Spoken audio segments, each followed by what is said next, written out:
We're back on NFL Live. Okay, so last week, remember this, the Jags beating San Francisco, and there was a little confrontation after this game between Robert Saleh, the defensive coordinator for the 49ers, and the head coach, Liam Cohen of the Jags. Here's more from Liam Cohen.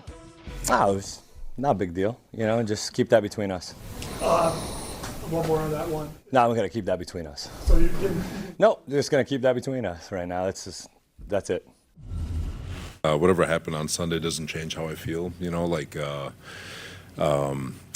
in my heart genuinely was trying to give a compliment, and I own the fact that I probably it was a wrong choice of words. All right, before we dive into exactly what may or may not have happened here, Dan, what specifically is sign stealing in the NFL? Legal. Yes. So I want to be conscious of the words that I'm using. So one of the ways that I have been a part of stuff like this in the past and specifically if you're playing as the road team, the opposing team's at home, they're on defense, loud crowd, right? And so we would at times go no huddle.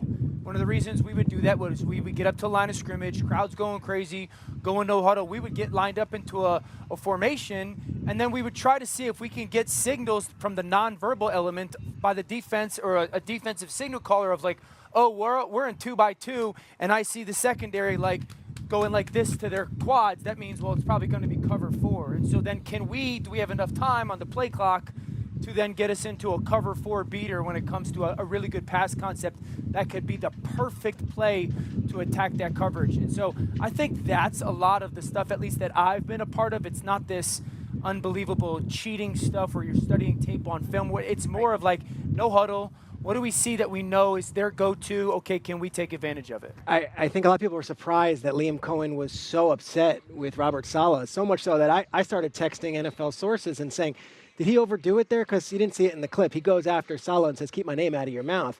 And Saleh very, very apologetically was like, I was meaning to compliment you. I wasn't trying to insult you.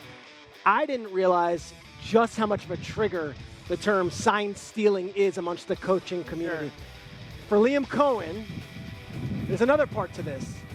You're the head coach of the Jacksonville Jaguars. The Jacksonville Jaguars that are considered the 32nd market in the NFL. The Jacksonville Jaguars that have been the joke and the laughing stock of the NFL nearly the last decade. The Jacksonville Jaguars that have been through all these head coaches and all these players, and it seems like just a stop along the way.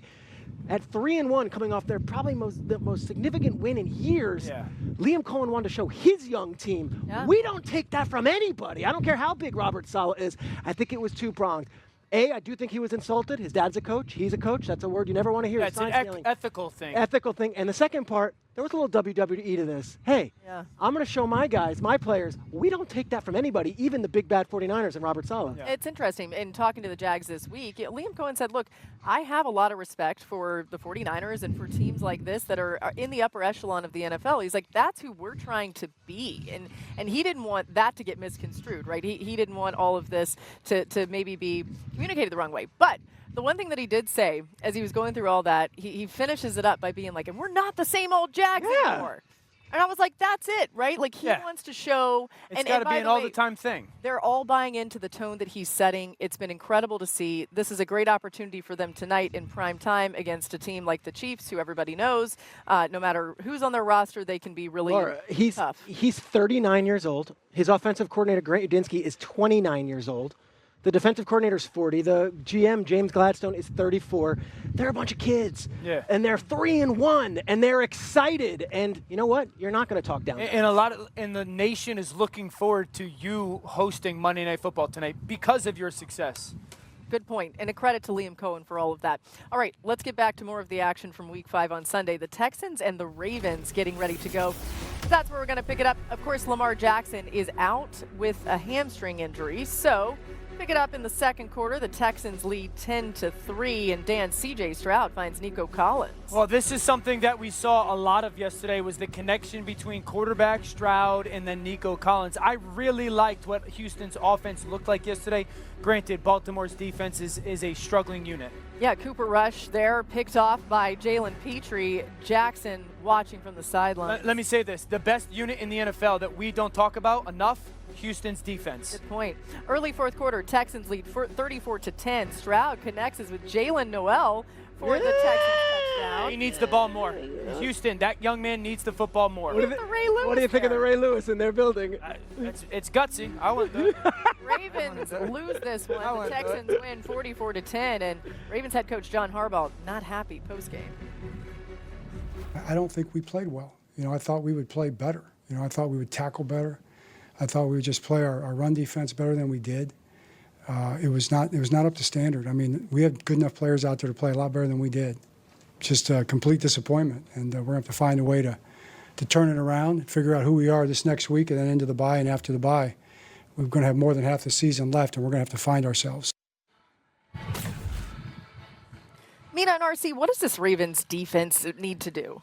Well, I think the first thing is this Ravens defense needs to get some people healthy. Yeah. Meaning, when you look at this roster or this list of inactives, what's the first thing that comes to your mind? I don't know some of these players who are out there on the field right now. No, I mean it's a nightmare. Yeah, it's a nightmare. But for me, this is the first time I looked at a Baltimore Ravens team and thought they gave up. I will never say that a team quit, right? Because you can't speak to their character. But this team was not playing to win. The one thing you expect from a John Harbaugh team is on defense, you're going to run, you're going to hit, and you're going to be physical. We didn't see any of that yesterday. Not only did C.J. Stroud have all day in the pocket to deliver the ball, to distribute the football, we also watched Woody Marks and we saw Nick Chubb continue to churn out yards in the run. And there was no one on that defense that would step up and be an enforcer. No one on that defense that would step up and say enough is enough. I understand without Lamar Jackson, the offense is going to struggle. But as a complete team, I didn't feel like this team was prepared to play, executed in that way, or efforted in the way that you need to. Yeah, I think what's challenging is it's one of those questions where how much do you put this on the players who are absent? And I mean, if you look at the list of players, it's not just starters, it's the most expensive players on the entire football team. And then how much do you put on coaching? Because even before some of these players got hurt, defense, just speaking of the defense, you saw busted coverages all over the place. They weren't getting pressure. And while some of these players are returning, their best pass rusher, Madubuike, is not coming back. I do wonder if they might consider a midseason coaching change. And again, you can't blame Zach Orr for everything. Right. However, to your point, the effort, some of the defensive miscommunications, the lapses in communication and issues covering, that's been going on all year. And the other big piece is we've seen this team in the last couple of years struggle early and then figure things out defensively. But when your best players aren't playing well, and in this case, when your best players aren't available, it's difficult to make things change and make that adjustment. But if you're Zach Orr, you have to figure it out, because I believe the same thing as you, Mina. A change could be coming at the defense coordinator position. Great stuff from you guys. More coming throughout the next couple hours. Actually, we only got 1 hour left. I wanted to give us another hour. That'd be fun. All right, coming up. Well, we need another hour, Dan. The Eagles fell apart, lost their first game of the season. Hear what RC thinks has to change immediately if Philly wants to make another deep